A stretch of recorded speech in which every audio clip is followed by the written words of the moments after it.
está no ar, no Divã do Gicovati. Vou começar falando um pouquinho sobre um tema que algumas pessoas já me escreveram aqui, perguntando por que, quando eu falo na questão do egoísmo, eu sempre insisto na necessidade do generoso parar de exercer a generosidade, do generoso parar de dar moleza para o egoísta. Por que eu não falo que é para o egoísta mudar ou se modificar diretamente? Por que eu estou sempre tentando resolver a questão dessa dualidade egoísmo e generosidade pela via da mudança do generoso? Na realidade, é claro que a gente poderia pensar em ficar aqui fazendo pressão para que o egoísta, aquele que recebe mais do que dá, aquele que tolera mal, frustração e contrariedade, aquele que é mais imaturo nesse aspecto, parasse de ter um comportamento desse tipo e agisse de uma forma mais dedicada, mais preocupada com o outro e com o direito dos outros. Acontece que esse tipo de postura, que talvez fosse até uma postura legal, adequada, não costuma ser eficaz, porque o generoso é mais fácil de ser modificado do que o egoísta. O egoísta é aquele que leva vantagem, é aquele que está parasitando, é aquele que está agindo de uma maneira folgada. É muito difícil o tipo que é folgado, o tipo que está levando vantagem, renunciar ao seu comportamento. É muito difícil o indivíduo abrir mão de uma situação confortável em favor, vamos dizer assim, mesmo que seja do seu avanço pessoal. Eu acho legal que as pessoas compreendam que, mesmo que seja conveniente do ponto de vista pessoal, é legal imaginar que o indivíduo fica acomodado, fica folgado, fica, vamos dizer, acolchoado nessa mordomia que o generoso lhe oferece. É por isso que eu sempre penso que o egoísmo se combate pela via indireta, ou seja, através da mudança de comportamento do generoso, ou seja, daquele que dá moleza para o egoísta, aquele que dá folga, porque aquele que dá a folga teoricamente é um indivíduo que consegue se modificar com mais facilidade, é só parar de dar. Não é tão fácil também, porque o generoso ele está tão acostumado a dar, ele se sente tão cheio de culpa quando ele não dá, porque tudo que o egoísta é intolerante à frustração e contrariedade, o generoso é intolerante a sentimento de culpa. Então o generoso dá, e ele não sabe parar com facilidade, mas ainda assim é mais fácil o generoso parar do que o egoísta parar de dar do que o egoísta parar de receber. Então eu sempre penso que o egoísmo vai desaparecer o dia que desaparecer a generosidade. Enquanto existir generosidade, vai existir egoísmo. Enquanto existir vamos dizer, o que se deixa parasitar, vai existir aquele que parasita. Esta dualidade é infernal. As pessoas às vezes me escrevem assim, mas se o egoísta se deixar de ser egoísta e virar generoso, fica todo mundo generoso. Também isso não existe. Se todo mundo for generoso, não existe mais a generosidade também. Porque se eu sou um tipo generoso e eu dou, e tudo que eu dou eu recebo na mesma medida, então se eu dou e recebo na mesma medida, a generosidade. Eu virei uma pessoa justa que está trocando, dando e recebendo na mesma moeda. Então, o fim dessa dualidade egoísmo e generosidade é alguma coisa que acaba de uma vez, quer dizer, para acabar com o egoísmo, só acabando também com a generosidade, e aí vira todo mundo justo, que é uma coisa diferente de generoso. O justo é um indivíduo que dá e recebe na mesma medida, que não se deixa abusar, que não é escravo do sentimento de culpa, por um lado, e nem escravo da intolerância, frustração e contrariedade, do outro lado, que é o problema correspondente ao egoísmo. Quer dizer, essa dualidade do bem e do mal, desta maneira, só termina se terminar os dois. Não tem jeito de todo mundo virar generoso, porque se todo mundo for generoso, a generosidade acabou de acabar também. Então, ou é justo todo mundo, ou então vai ter sempre egoísta e generoso, e aí, se for para combater o egoísmo, a melhor forma de combater é combatendo a generosidade, porque teoricamente, pelo menos é um pouquinho mais fácil para o generoso abrir mão da sua dedicação e doação do que para o egoísta abrir mão das suas mordomias. Muito bem, temos aí um ouvinte ao vivo. Seu nome, por favor? Eduardo de São Paulo. Pois não, Eduardo. Pois não, doutor, eu e a minha companheira, nós tínhamos a prática, né, de sexo oral. Sim. E um comportamento estranho que houve por parte dela, que numa dessas práticas que nós tínhamos, ela quis morder o meu órgão genital. Eu fiquei por demais preocupado, Sim. E, na verdade, não procurei nem saber o porquê. Simplesmente cortei a relação. Sim. Eu nunca que tinha passado por uma experiência idêntica a essa. Sei. Quantos anos você tem, Eduardo? Olha, eu tenho 42. E ela? Ela tem 38. Sei. E isso, você cortou o relacionamento com ela ou cortou esse tipo de prática do sexo Não, oral? cortei o relacionamento com ela porque era de longa data, né? E Sim. eu fiquei por demais assustado. Você achou que tinha um caráter agressivo mesmo? Uma coisa... Totalmente agressivo. Ela estava com raiva de você? Não, com raiva não sei se foi, de repente, uma experiência que ela queria passar, né? O quê? Ou tipo, para ser um momento marcante para ela. Tipo, ela veio com uma... sangrando e machucado? Isso, tipo... E ela achou... O que ela achou da vontade que ela teve? Ela teve vontade ou teve uma atitude mesmo? Ela teve uma atitude mesmo. Chegou a machucar mesmo? Chegou a machucar. Sei. E ela Aí, depois o que dizia disso? Ela, quando ela viu a reação súbita da minha parte, ela falou assim, então, você é muito... Você se acha, assim, muito íntegro, né? Ela achou que não era... O ato que nós tínhamos era imoral. Não era imoral, mas o fato de tirar sangue um do outro aí é complicado. E Sim. eu simplesmente achei que esse relacionamento teria um comportamento adverso, no qual nós tínhamos um propósito diferente. Mas... Era do prazer, e não do... Há quanto tempo havia o relacionamento, Eduardo? 3 anos. Sim. E ela, como pessoa, é uma pessoa... Uma pessoa que difere totalmente daquele comportamento que ela teve. Sim. Ela normalmente é uma pessoa meiga, educada? Meiga, né? educada, carinhosa. E você também ou você é meio... Um momento só. Não pode, Eduardo. Olha aí, outro que me deixa plantado falando. Pois não, Assim. Não rapidinho, pode, meu bem, me deixar plantado não, no tranquilo. telefone. Aqui é um programa de rádio ao vivo. Você não pode falar com outra pessoa enquanto está falando comigo. Eduardo, você faz o seguinte.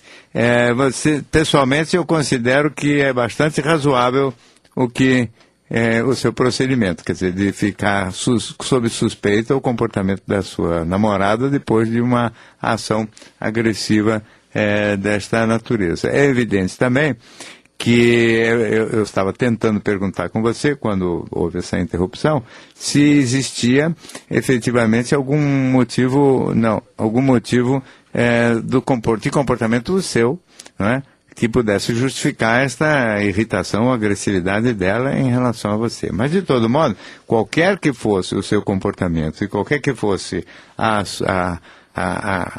estranha vontade dela de lhe agredir, certamente encontrou aí uma hora muito inoportuna, inadequada e suficientemente intensa para que você ficasse certamente bastante assustado e preocupado com algum eventual futuro comportamento agressivo da parte dela, o que tiraria naturalmente toda a possibilidade de espontaneidade durante o ato sexual, ou seja, definitivamente criando um contexto bastante complicado para que a intimidade sexual, não só deste tipo, mas para que a intimidade em geral ficasse à vontade e espontânea, porque uma pessoa que pode agir inesperadamente, não tendo essa característica de personalidade, de uma maneira assim agressiva em relação a você, fica difícil até de adormecer do lado da pessoa, né? Porque você não sabe se no meio da noite ela também não vai lhe dar umas mordidas ou um soco ou o que quer que seja. Então, definitivamente, qualquer que seja a explicação, até estou de acordo com você nesse aspecto. Não interessa muito nem saber qual foi a motivação efetiva. Trata-se de um ato e de um gesto perigoso, assustador, que deixa a pessoa realmente com o pé para trás e com uma trava na área não só sexual, como na intimidade, na descontração da intimidade, bastante relevante. Muito obrigado pelo seu telefonema. E temos aqui o e-mail da Luana, que nos enviou a seguinte mensagem. Doutor Flávio, tenho 45 anos e há 6 meses me apaixonei por uma moça 10 anos mais nova.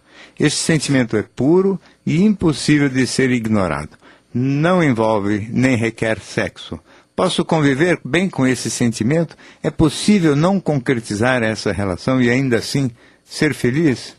Ô Luana, eu entendo, vamos dizer assim, a situação complicada na qual você acabou involuntariamente se colocando, porque, vamos dizer, acabou se encantando por uma moça 10 anos mais nova, sem saber se é vamos dizer, a intenção ou a disposição dela de corresponder a esse tipo de envolvimento, não é, entre você e uma outra mulher. Quer dizer, essa possibilidade evidentemente existe, mas não teria nenhum problema desde que fosse consentida bilateral e fosse esta a vontade da moça também.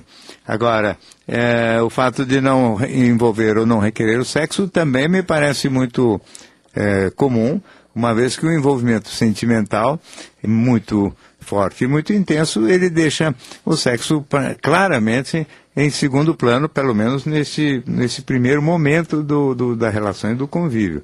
Agora, se você me pergunta se dá para conviver bem com esse sentimento, é possível não concretizar a relação e ainda assim ser feliz, aí eu já acho meio complicado, porque com o passar do tempo, querendo ou não, você vai ficando cada vez mais com vontade de transformar este sentimento, que neste momento é absolutamente unilateral e em fantasia, pelo que eu entendo, não é?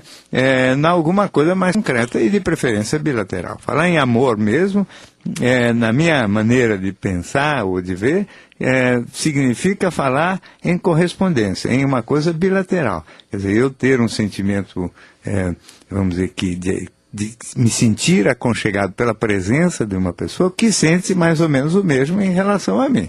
Quer dizer, se não existir esta bilateralidade do sentimento, me parece bastante difícil a gente imaginar uma relação amorosa que possa ser estável, gratificante e realmente ser feliz. Então, a não correspondência aos 45 anos de idade deve ser vista como alguma coisa muito imatura e muito equivocada. Ou seja, o certo era você conversar com esta moça sobre o sentimento, deixar muito claro a ela os que passou dentro de você e como você está a ver neste momento e dar, vamos dizer assim, um espaço para que ela se coloque aceitando ou não, vamos dizer assim, fazer parte deste tipo de convívio, de contato, vamos dizer, afetivo de linha homossexual, né, homoafetiva. Você tem que consultá-la e dependerá efetivamente do aval dela, senão vai ficar num plano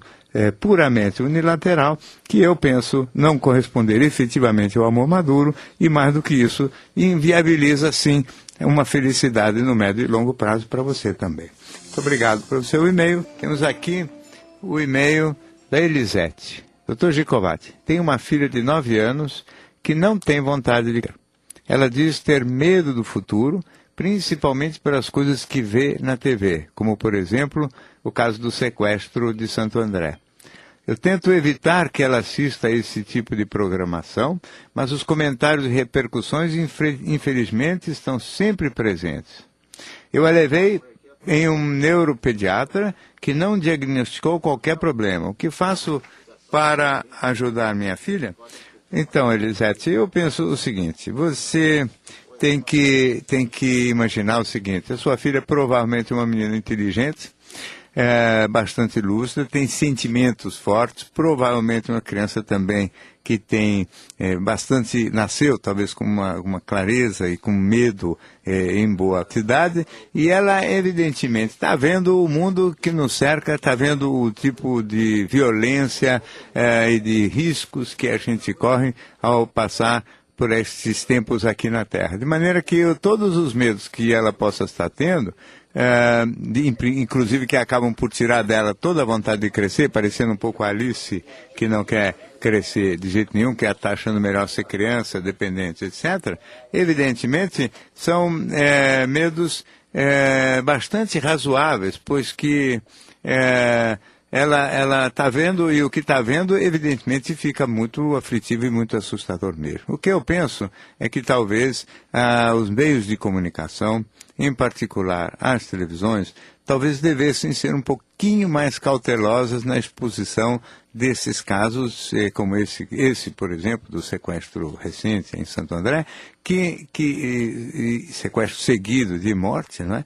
Que, felizmente, são casos muito raros, são casos excepcionais, mas que, colocados na televisão da maneira como são colocados, acabam sendo vistos pelas pessoas como se fosse uma coisa, vamos dizer assim, mais comum, mais frequente do que costuma ser. E, portanto, criando e determinando uma sensação de susto e de medo realmente muito maior do que aquela que deveria. Desta maneira, eu acho que apenas o que está se manifestando na sua filha de 9 anos, que olha assustada diante do mundo e diante da ideia de crescer, é mesmo alguma coisa que tem a ver, essencialmente, com uma época muito complicada do ponto de vista, vamos dizer assim, da nossa psicologia, e ao mesmo tempo que é muito complicada do ponto de vista também da vida da nossa psicologia social, tem nos meios de comunicação um problema extraordinariamente complicado, porque tem aí um tipo de divulgação de um tipo de violência, de uma vamos dizer assim, agressividade e maldade que não correspondem à vida real. Quer dizer, a dimensão que se atribui a estes casos excepcionais vai deixando todo mundo muito assustado, adultos e, imagino, também e principalmente uma criança de 9 anos que tenha muita sensibilidade, que tenha bom discernimento e muita delicadeza de alma e de sentimento. E é evidente também que para ela, do ponto de vista prático, talvez seja mais interessante ela não querer mesmo crescer do que efetivamente crescer para ter que enfrentar todo o tipo de adversidade como essa ou esse tipo de problema que passa por aí o tempo todo. Muito obrigado pelo seu e-mail. Temos agora um ouvinte no telefone. O seu nome, por favor? Adriana? Pois não, Adriana. Boa noite, Dr. Gencovati. Boa noite. Dr. Gencovati, eu tenho 38 anos, sou divorciada e tive um companheiro recentemente que tinha um hábito de sair do serviço e tomar uma cerveja, alguma coisa assim com os amigos. Sim. E eu acabei reclamando com ele sobre isso e ele disse para mim que não abriria mão disso, que os amigos dele eram muito importantes. Sim. E nesse meio tempo também eu havia pedido para ele comprar uma pizza para mim. Aí ele falou assim, eu não tenho dinheiro. Aí eu falei assim, mas eu abro mão de você ficar no bar com seus amigos tomando sua cerveja e você não vai comprar uma pizza para mim? Eu trabalhei hoje o dia inteiro. Aí ele falou assim, não. Aí acabou dando uma discussão, né? Sim. Aí eu mandei embora. Eu Sim. gostaria de saber se eu fiz correto. Quando foi isso, Adriano? Tem 1 mês e meio, mais ou menos. E quanto tempo durou o relacionamento? Acho que 1 ano. 1 ano e 5 meses. E você foi paciente assim o tempo todo? Paciente? Fui. Fui. Porque eu acho até que demorou muito, não é? Porque não há nenhuma razão para você aceitar qualquer tipo de relação que seja uma relação desequilibrada, quer dizer, que ele dê ou se atribua direitos ou espaços maiores do que aqueles que ele atribui a você mesmo. Quer dizer, não há nenhuma razão para você ter que aguentar dele comportamentos que são comportamentos arbitrários, quer dizer, ele não abre mão de nada do que é dele e ao mesmo tempo não faz nem mesmo um agrado mínimo como este de trazer uma pizza para você. Então trata-se realmente de um cara um tanto folgado que você, se talvez quiser aprender, você é moça ainda, tem 38 anos, você tem que aprender uma lição importante disso aqui.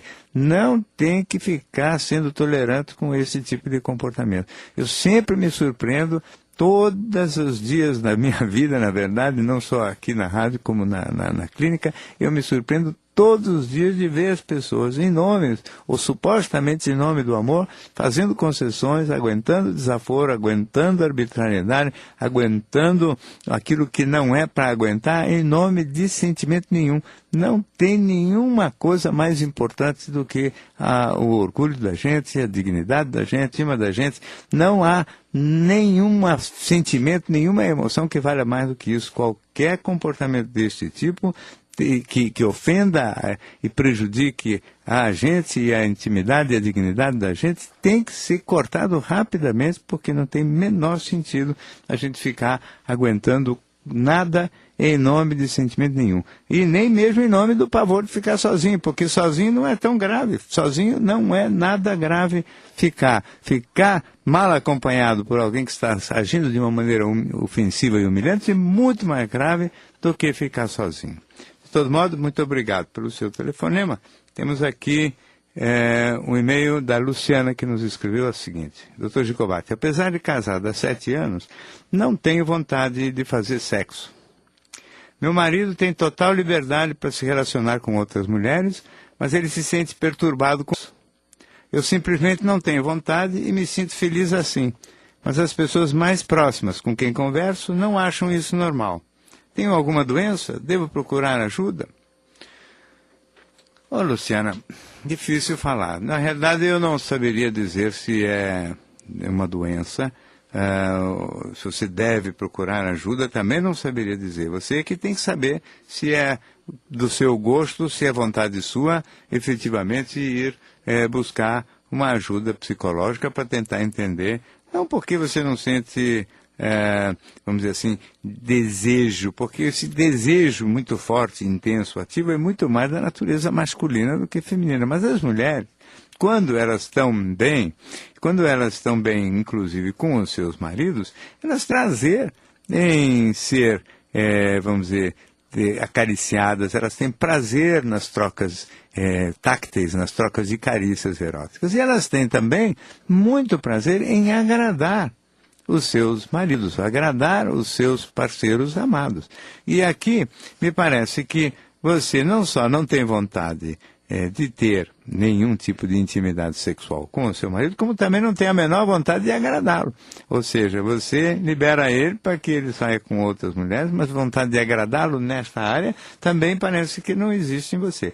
Então eu acho que isso aqui é um sinal mais, vamos dizer assim, mais, se você quiser colocar assim, mais grave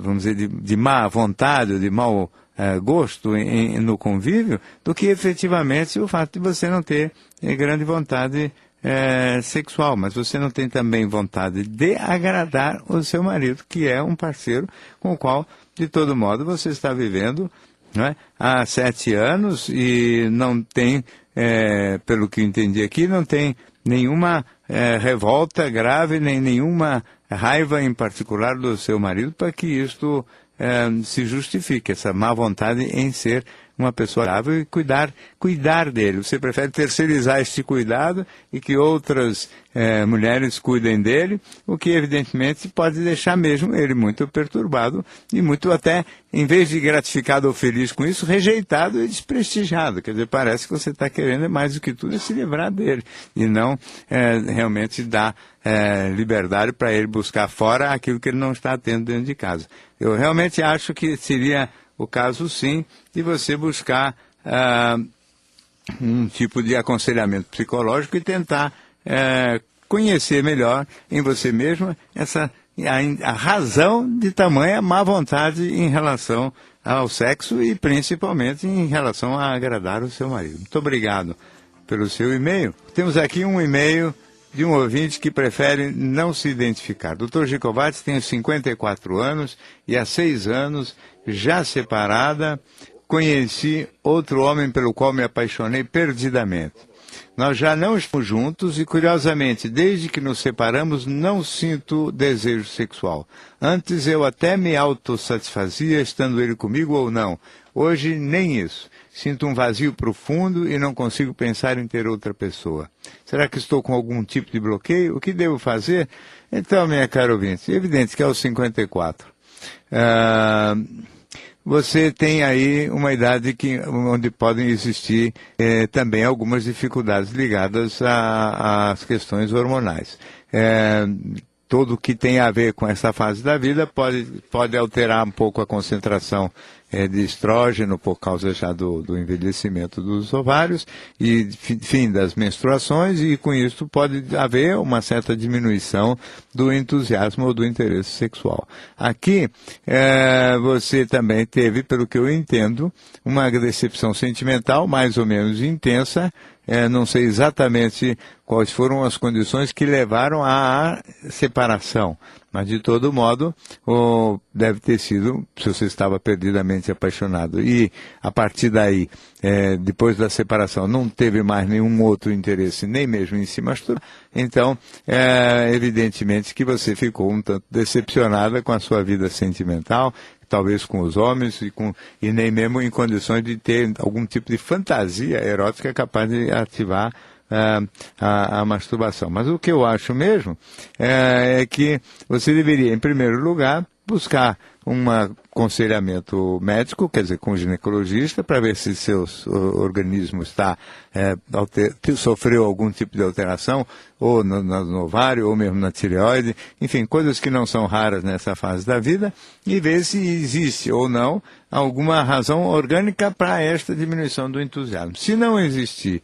nenhuma razão orgânica para isso, então talvez você esteja mesmo ainda muito magoada e traumatizada com aquilo que aconteceu nessa ruptura, e se quiser ter um pouco mais de vida ainda e não se decretar a sua aposentadoria já definitiva aos 54 anos, deveria buscar sim uma ajuda psicológica, porque afinal de contas você ainda é bastante moça e muita água ainda pode rolar embaixo da sua ponte. Muito obrigado pelo e-mail. Temos agora mais um ouvinte pelo telefone. Seu nome, por favor?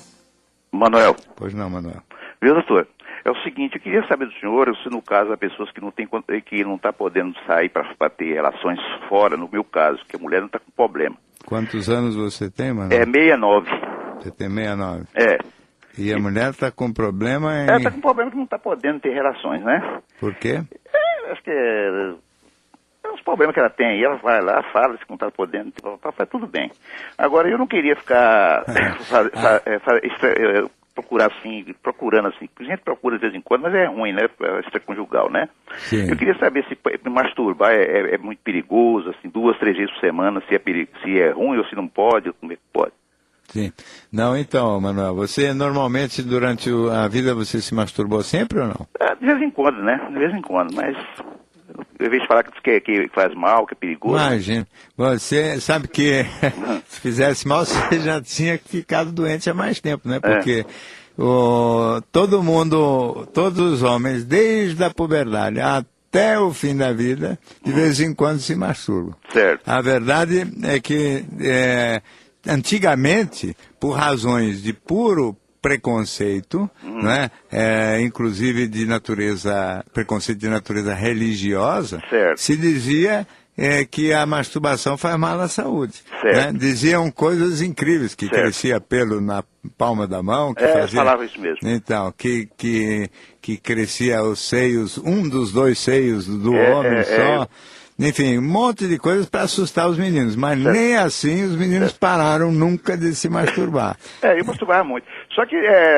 masturbava muito. Né? Diz que não pode, no máximo acho que é 2 ou 3 vezes por semana, ou talvez uma vez, né? Não pode muito não, né? Não, então você, na realidade, pode quanto quiser, a masturbação não tem nenhum malefício conhecido, é um tipo de fórmula, vamos dizer assim, através da qual o indivíduo pode perfeitamente se satisfazer de uma maneira igualmente satisfatória, igualmente gratificante, do mesmo modo que acontece numa relação sexual, e para falar a verdade, numa relação fora do casamento, com uma mulher que não tenha nada a ver com você, com uma prostituta ou coisa que o valha, provavelmente você vai se aborrecer mais e ter mais frustração e insatisfação em termos de prazer e até muito mais aborrecimentos do que se você tiver uma experiência agradável na sua masturbação, tendo uma fantasia e ponto final. Você sabe que os moços hoje, especialmente os meninos,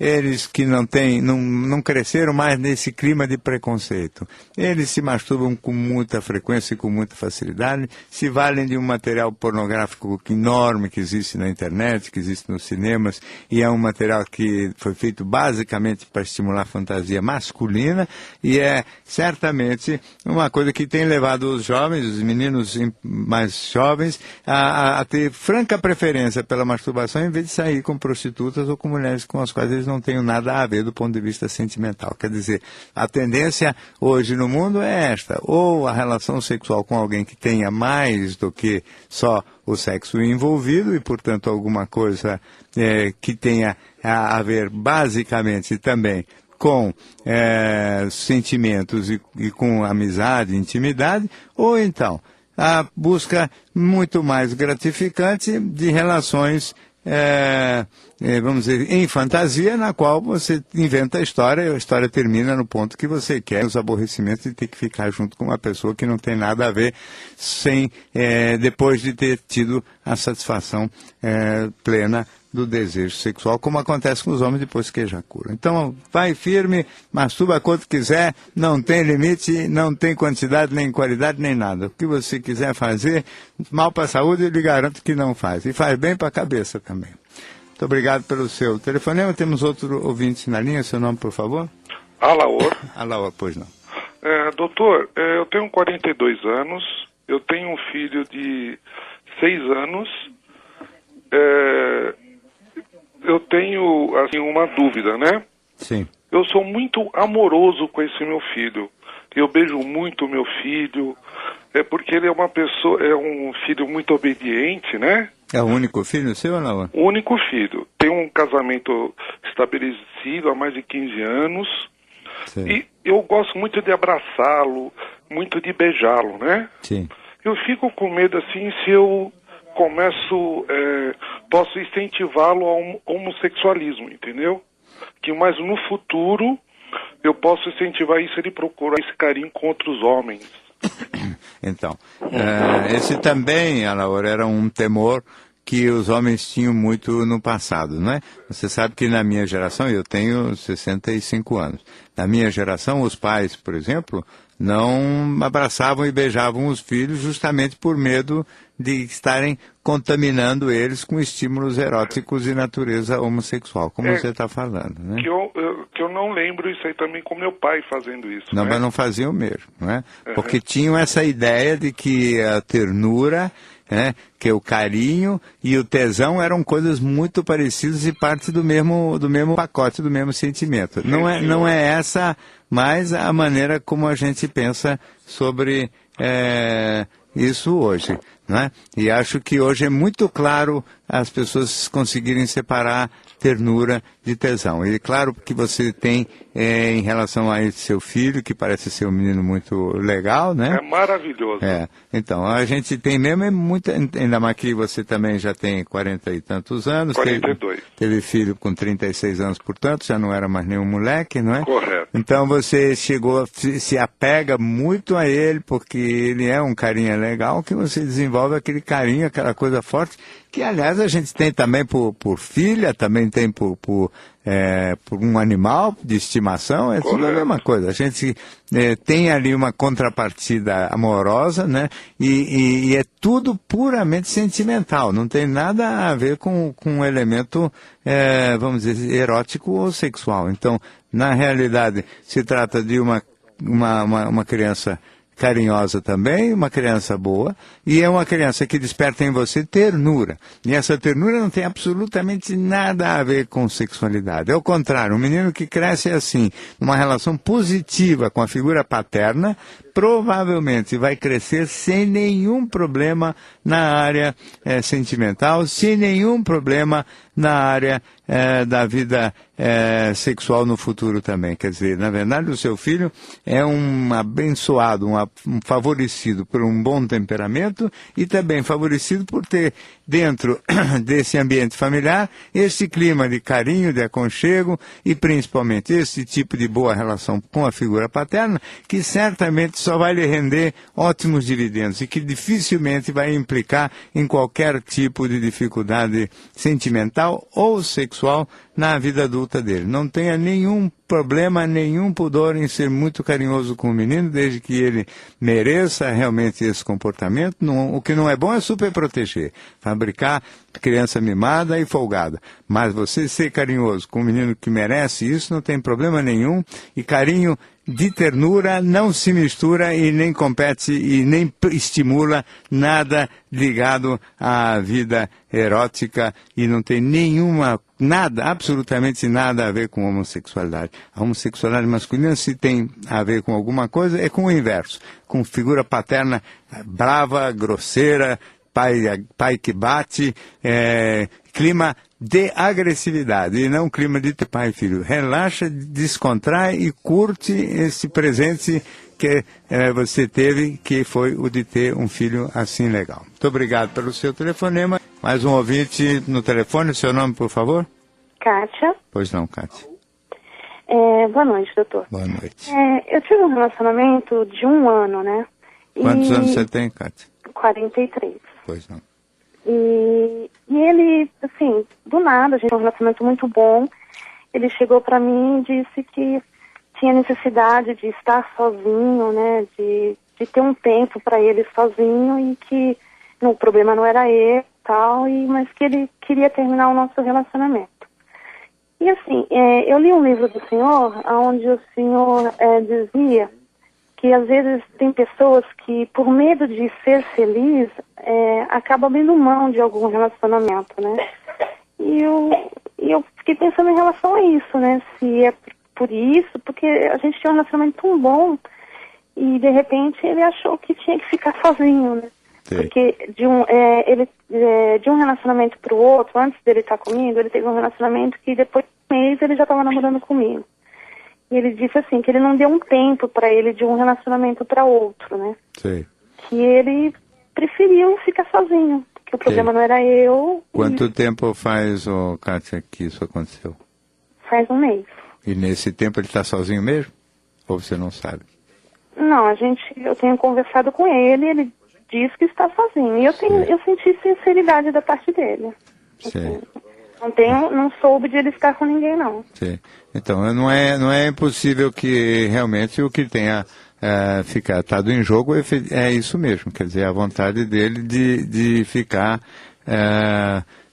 mais do que tudo, se afastando de uma relação de boa qualidade. Agora, às vezes, não é só o medo da felicidade, é o medo vamos dizer assim, de perder a individualidade, porque quando você está diante de uma pessoa que te encanta muito e você sente um encaixe muito adequado, se você tiver num período da vida em que você realmente tinha decidido que você ia ter talvez uma vida um pouco mais descontraída, um pouco mais de dono do seu próprio destino, do seu próprio futuro. E de repente você se vê envolvido numa história amorosa na qual você, por força até do sentimento que a pessoa de boas qualidades ou de muitas virtudes desperta na gente, essa pessoa pode ter uma tendência a se envolver mais do que gostaria. Quer dizer, de repente ficar com vontade de querer casar ou se comprometer para valer numa hora em que ainda não era essa a vontade dela, ou seja, a individualidade dela pedia um pouco mais de autonomia e liberdade e justamente a sua pessoa e a sua maneira de ser, por ser muito legal, pode perfeitamente provocar um sentimento muito mais forte do que aquele que ele gostaria de estar sentindo naquele momento, e não só por medo da felicidade, mas também porque quer ainda curtir mais a sua individualidade, decidir preservar isso e ficar dando uma marcha ré. Se você não tiver aflição, e se você for serena, e se esta for verdadeiramente a razão, não é impossível que ele ainda, daqui a algumas semanas ou meses, dê uma marcha ré e reverta a situação e volte na direção sua. Eu acho que você tem que ter bastante paciência e compreender, primeiro, que isto que ele está falando corresponde efetivamente à verdade. Em segundo lugar, que de fato se for esta a vontade dele, não adianta você fazer nada a não ser respeitar. E que ao respeitar, você talvez abra um espaço até maior ainda no coração dele, condição que talvez faça com que ele até mude de ideia e resolva peitar esta relação para valer. De todo modo, muito obrigado pelo seu telefonema. Temos mais um ouvinte na linha. Seu nome, por favor? É Mariana. Pois não, Mariana. Mariana, o doutor Gikovati, eu tenho uma situação que é relação profissional, que a gente estamos flertando há um ano. Não entendi. Mas nós estamos, assim, nos paquerando tem um ano, mas não aconteceu nada entre a gente, somente um beijinho. E depois disso já tem mais um ano. E ele é uma pessoa tímida. E eu também não sou o tipo de mulher que ataco. Quantos anos você tem, Mariana? 30. E ele? 30. Sei. E então nós estamos, assim, por ser um ambiente profissional, ele é meu cliente, nós não estamos, estamos tomando certos cuidados, porém a gente percebe nos olhares, assim, que há uma relação, até porque nós às vezes almoçamos juntos, mas ninguém toca no assunto, apesar de ele ser uma pessoa até que meio que direta, mas a gente não toca o assunto. Por ser uma pessoa tímida e eu também não ter esse perfil, eu gostaria de saber como atuar, como conquistá-lo. Assim, porque nessa velocidade não vai dar tempo, né? Vai ficar... vai ser um pouquinho devagar demais, né, Mariana? Eu não entendo. Ele é cliente e por causa disso vamos dizer, inadequado que você tenha qualquer coisa com ele? Talvez da parte dele, mas é difícil talvez pelo fato de ter um ambiente profissional envolvido. Por isso que eu, assim, não entendi muito bem ainda a situação. Parece... Não sei como agir, né, por ser uma pessoa tímida. Ele é uma pessoa solteira? Sim. E não tem compromisso com ninguém, nada? Quer dizer, não é? Viaja muito. Sei. Então, eu não saberia dizer qual é a melhor estratégia, mas acho que é melhor, em situações desse tipo, você tentar agir de uma maneira um pouco mais explícita e um pouco mais clara, e deixando, vamos dizer assim, pelo menos da sua parte, não uma pressão no sentido de assédio físico, mas deixando claro verbalmente para ele, né, o seu interesse e que ele, enfim, é uma pessoa cujo modo de ser, se comportar e com o jeito dele te agrada e te faz... vamos dizer, encantada ou achando mais ou menos graça nele, porque eu penso que se você esperar que a iniciativa final apareça via ele, e talvez você vai demorar demais, porque todos os indicadores são de que ele não toma esse tipo de iniciativa, né? Eu espero que você seja bem sucedida nesta empreitada, porém acho que tem que ser clara e ao mesmo tempo discreta, no sentido de deixá-lo bem à vontade para que ele também não se sinta pressionado, ou seja, é só para a informação dele, deixar ele saber do seu interesse, mas não no sentido de que ele se sinta com pressão de qualquer tipo, até porque tem que ser preservada a relação profissional caso a disposição dele para a intimidade não exista e ele esteja relutante desta maneira, justamente porque talvez não tenha grande vontade de se comprometer também. De todo modo, vai com calma, mas vai, porque se for devagarinho desse jeito também não vai chegar nunca, não é? Muito obrigado pelo seu telefonema. E temos aqui um e-mail que o Marcelo nos enviou durante a semana. Dr. Gikovati, tenho 25 anos, sou virgem, pois o meu pênis é muito pequeno, com 10 centímetros quando ereto. Eu me sentiria envergonhado se arrumasse uma namorada, pois não gostaria de manter relações sexuais com ela devido aos traumas que tenho. Eu até evito, por exemplo, usar calças coladas ou sungas. Preciso de uma solução. Os tratamentos para o aumento de pênis funcionam? O genital realmente é alongado ou isso é apenas mito? Então, Marcelo, eu, em primeiro lugar, quero dizer a você que eu fico bastante entristecido e solidário com você por saber o quanto na psicologia masculina essas coisas magoam, quanto um homem pode se sentir diminuído, humilhado por baixo em virtude desse aspecto do seu corpo. Quer dizer, há do ponto de vista da nossa cultura, uma ênfase bastante grande acerca da importância do tamanho do pênis. Essa importância ela corre muito mais no mundo masculino, diga-se de passagem, quer dizer, é entre os homens que o assunto é relevante.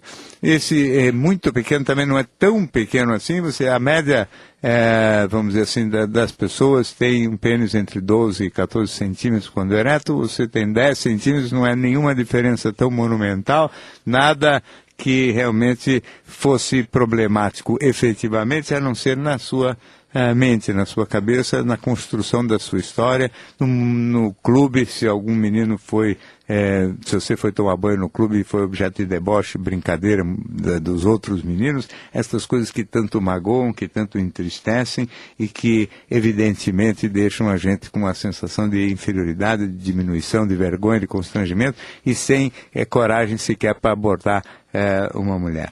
É evidente que tudo isso na cultura é ativado também por causa dessa cultura masculina que faz essa propaganda do pênis grande, a pornografia faz propaganda maior ainda disso tudo e só serve talvez para criar essa indústria, né?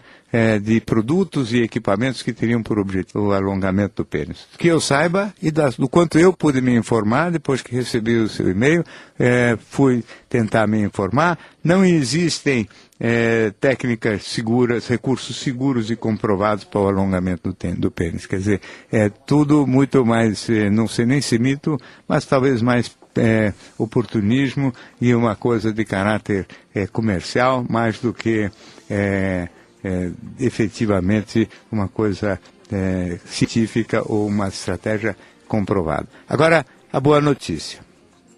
Você tem que saber que a grande maioria das mulheres não liga para o tamanho do pênis. Aliás, na realidade, liga no sentido inverso. A grande maioria das mulheres detesta o pênis muito grande, porque isso machuca, perturba, atrapalha a relação sexual.